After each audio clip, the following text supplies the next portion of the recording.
भारत का पहला स्वतंत्रता संग्रह कब हुआ था? तो इसका आपका राइट आंसर है दोस्तों, आपका राइट आंसर है, मैं अभी बता देता हूँ, आपका राइट आंसर है सन 1857 ईस्वी में, सन 1857 ईस्वी में। ठीक है दोस्तों, चलो आगे चलते हैं। प्रश्न नंबर 2 है, प्रश्न नंबर 2, जलियांवाला बाग हत्याकांड कब हुआ था दोस्तों? जलियांवाला बाग हत्याकांड कब हुआ था? इसका आपका सही आंसर है दोस्तों, सही आंसर है इसका 1919 ईस्वी में, सन 1919 ईस्वी में हुआ था। ठीक है दोस्तों, प्रश्न नंबर 3 पर चलते हैं दोस्तों। प्रश्न नंबर 3 है, सविनय अवज्ञा आंदोलन किस वर्ष हुआ था? सविनय अवज्ञा आंदोलन की शुरुआत किस वर्ष हुई थी? तो इसका सही आंसर है, इसका आपका सही आंसर है दोस्तों सन 1930 ईस्वी में, सन 1930 ईस्वी में इसका सही आंसर हुआ सन 1930 ईस्वी में। ठीक है ना दोस्तों, 1930 ईस्वी में इसकी क्या हुई थी, आंदोलन हुआ था। ठीक है ना। प्रश्न नंबर चलते हैं हम चौथे पर। हिंद स्वराज पुस्तक किसने लिखी थी? दोस्तों हिंद स्वराज पुस्तक किसने लिखी थी? तो इसका सही आंसर है, हिंद स्वराज पुस्तक किसने लिखी थी? तो मैं इसका सही आंसर बता दे रहा हूँ दोस्तों, हिंद स्वराज पुस्तक लिखी थी महात्मा गांधी जी ने, महात्मा गांधी जी ने। क्या? महात्मा गांधी जी ने। ठीक है ना, गांधी जी ने। किसने लिखी थी? महात्मा गांधी जी ने लिखी थी। आगे चलते हैं दोस्तों। नाजी पार्टी का नेता कौन था? नाजी पार्टी का नेता कौन था? ठीक है ना, नाजी पार्टी का नेता कौन था?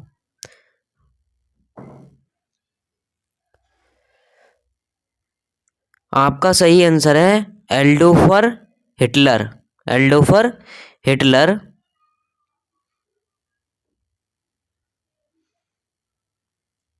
Hitler, Hitler.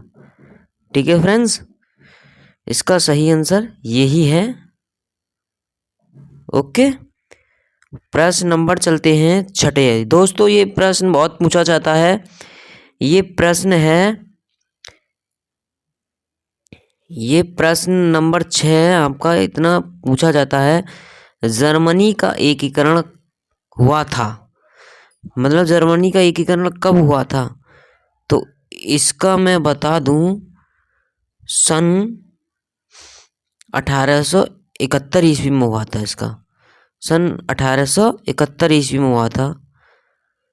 प्रश्न नंबर 7 आ चुका है, साइमन कमीशन कब आया? साइमन कमीशन बताइए, साइमन कमीशन बताइए कब आया था साइमन कमीशन? तो मैं इसका आपका सही आंसर बता देता हूँ, 1928 ईस्वी को आया था, 1928 ईस्वी को आया था, 1928 ईस्वी को आया था साइमन कमीशन। प्रश्न नंबर चलते हैं 8 पर। असहयोग आंदोलन स्थगित की क्रांतिकारियों या किया गया, मतलब असहयोग आंदोलन क्यों स्थगित किया गया था? ठीक है ना, हाँ, स्थगित मतलब रोका क्यों गया था? कौन? असहयोग आंदोलन। तो बताइए असहयोग आंदोलन क्यों रोका गया था भाई? क्यों? चोरी चोरा की घटना के कारण ही तो रोका गया था, चोरी चोरा की, चोरी चोरा की घटना के कारण। ठीक है ना, चोरी चोरा की घटना के कारण। ठीक है, ये आपका सही आंसर है, आपका सही आंसर अभी लगा देते हैं, ये आपका सही आंसर है, चोरी चोरा की घटना के कारण। ठीक है, प्रश्न नंबर चलते हैं, प्रश्न नंबर चलते हैं। संगठन हिंदुस्तान को सोशलिस्ट रिपब्लिक एसोसिएशन का स्थापना किसने की थी? ठीक है ना। तो आपका इसका सही आंसर है, आपका इसका सही आंसर है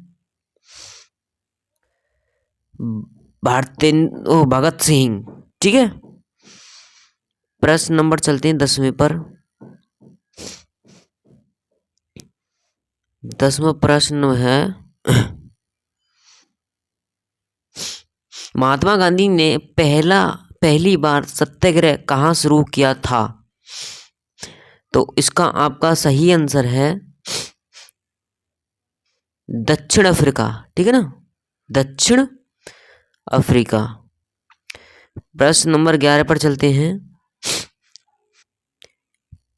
किस संधि से प्रथम विश्व युद्ध समाप्त हुआ? किस संधि से प्रथम विश्व युद्ध समाप्त हुआ?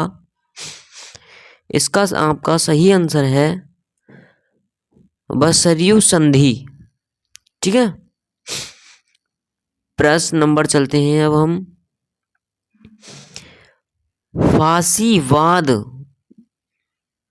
फासीवाद का उदय किस देश में हुआ था? इसका आपका सही आंसर है इटली। प्रश्न नंबर चलते हैं हम, अब आ जाते हैं, देखिए दोस्तों, भूगोल, ज्योग्राफी। ठीक है ना, के 13 प्रश्न लाए हैं हम, इनको एक एक करके देखते हैं। तो देखिए, भारत की सबसे उपजाऊ मिट्टी कौन सी है? मतलब सबसे उपजाऊ मिट्टी कौन सी है? आपका इसका सही आंसर है जलोढ़ मिट्टी। ठीक है दोस्तों, क्या जलोढ़ मिट्टी। प्रश्न नंबर 14 पर चलते हैं। भारत की सबसे लंबी नदी कौन सी है? ये बहुत बार पूछा गया है एग्जाम में दोस्तों। सबसे लंबी नदी, तो आपकी सही आंसर है गंगा है। प्रश्न नंबर 15 पर चलते हैं। प्रश्न नंबर 15 है, ऊर्जा का कौन सा स्रोत अक्षय है? अक्षय मतलब सदा के लिए है। तो इसका सही आंसर है, इसका आपका सही आंसर हो जाएगा सौर ऊर्जा। ठीक है, सौर ऊर्जा इसका सही आंसर हो जाएगा। प्रश्न नंबर 16 पर चलते हैं। प्रश्न नंबर 16 क्या कह रहा है, देखिए, भारत में सबसे अधिक कोयला उत्पादन करने वाला राज्य कौन सा है? तो इसका आपका सही आंसर हो जाएगा झारखंड। ठीक है, झारखंड। प्रश्न नंबर 17 पर चलते हैं। भारत की कौन सी विद्युत परियोजना सबसे बड़ी है? इसका आपका सही आंसर हो जाएगा का भागड़ा नागल। प्रश्न नंबर 18 पर चलते हैं। कृषि में हरित क्रांति का क्या प्रभाव था? तो इसका सही आंसर हो जाएगा फसल उत्पादन में वृद्धि। ठीक है। प्रश्न नंबर 9 है, भारत का सबसे बड़ा थर्मल पावर स्टेशन कहाँ है? तो आपका सही आंसर हो जाएगा सिगरौली यानी मध्य प्रदेश। प्रश्न नंबर 20 पर चलते हैं दोस्तों। जंगलों में संरक्षण के लिए कौन सी परियोजना चलाई गई थी? तो आपको पता होगा गाइस, संयुक्त वन प्रबंधन। प्रश्न नंबर 21 पर चलते हैं फ्रेंड्स।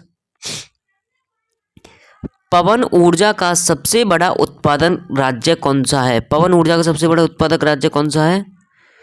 तो इसका सही आंसर है तमिलनाडु भाई। ठीक है, आगे चलते हैं।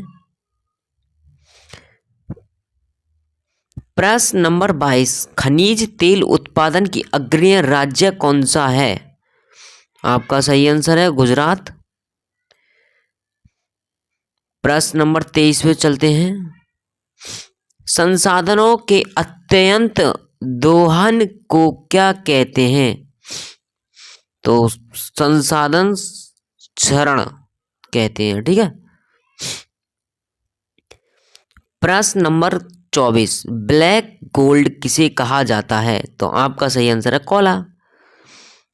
प्रश्न नंबर 25 पर आ जाते हैं। भारत के किस राज्य में सर्वाधिक चावल उत्पादन होता है? आपका सही आंसर है पश्चिम बंगाल। ठीक है।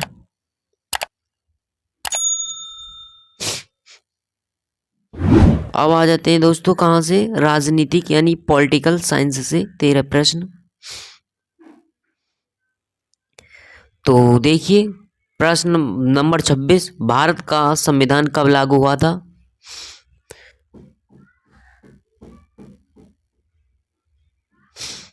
तो आपका सही आंसर 26 जनवरी 1950 ईस्वी को।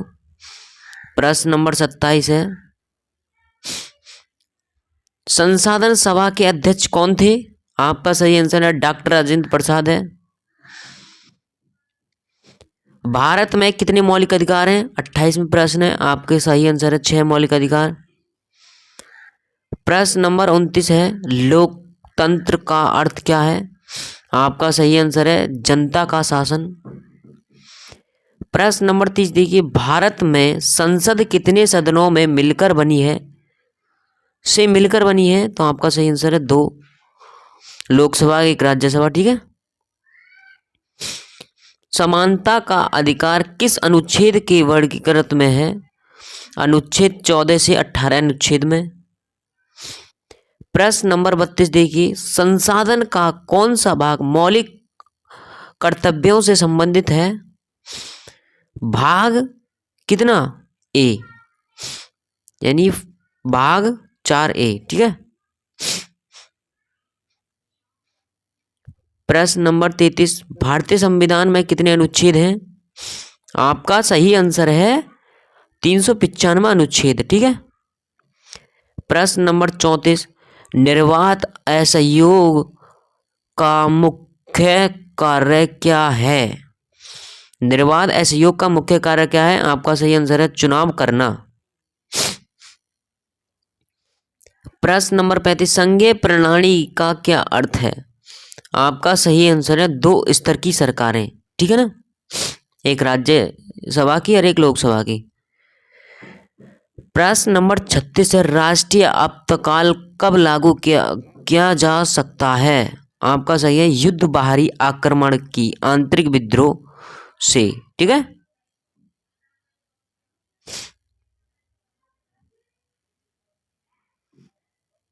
प्रश्न नंबर 37 है, लोकतंत्र का सबसे बड़ा लाभ क्या है? जनता की भागीदारी। ठीक है। प्रश्न नंबर क्या है, भारत का राष्ट्रीय प्रतीक किसे लिया गया है? भारत का राष्ट्रीय प्रतीक किसे लिया गया है? सारनाथ के अशोक स्तंभ से। ठीक है ना। प्रश्न नंबर चलते हैं, अब देखिए अर्थशास्त्र यानी इकोनॉमी में 12 प्रश्न और हैं।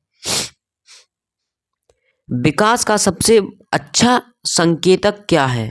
तो आपका सही है प्रति व्यक्ति आय। ठीक है।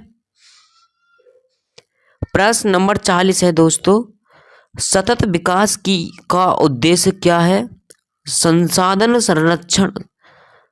का संरक्षण। प्रश्न नंबर 41 है, गरीबी हटाने के लिए कौन सी योजना लागू की गई थी? आपका सही आंसर है फ्रेंड्स मनरेगा योजना 2005 के तहत 2005 में गांधी जी ने सरकार ने मनरेगा की थी। ठीक है। भारत में सबसे अधिक रोजगार किस क्षेत्र से मिलता है? तो आप सभी जानते हो कृषि से भाई, कृषि। ठीक है ना।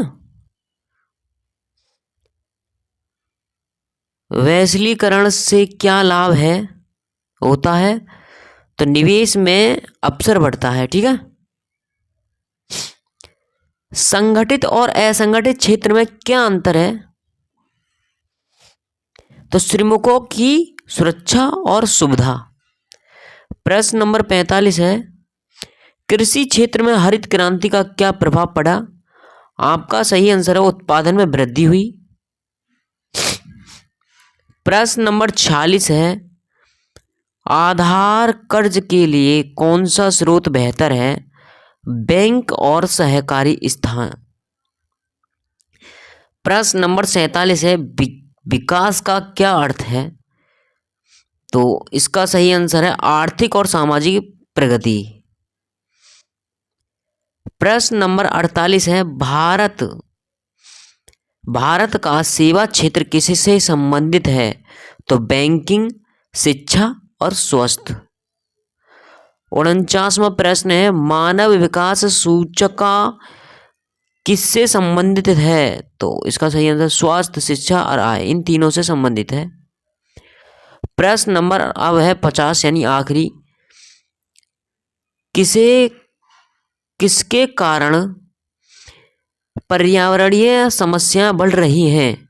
तो औद्योगिकरण और जनसंख्या की वृद्धि के कारण बढ़ रही हैं।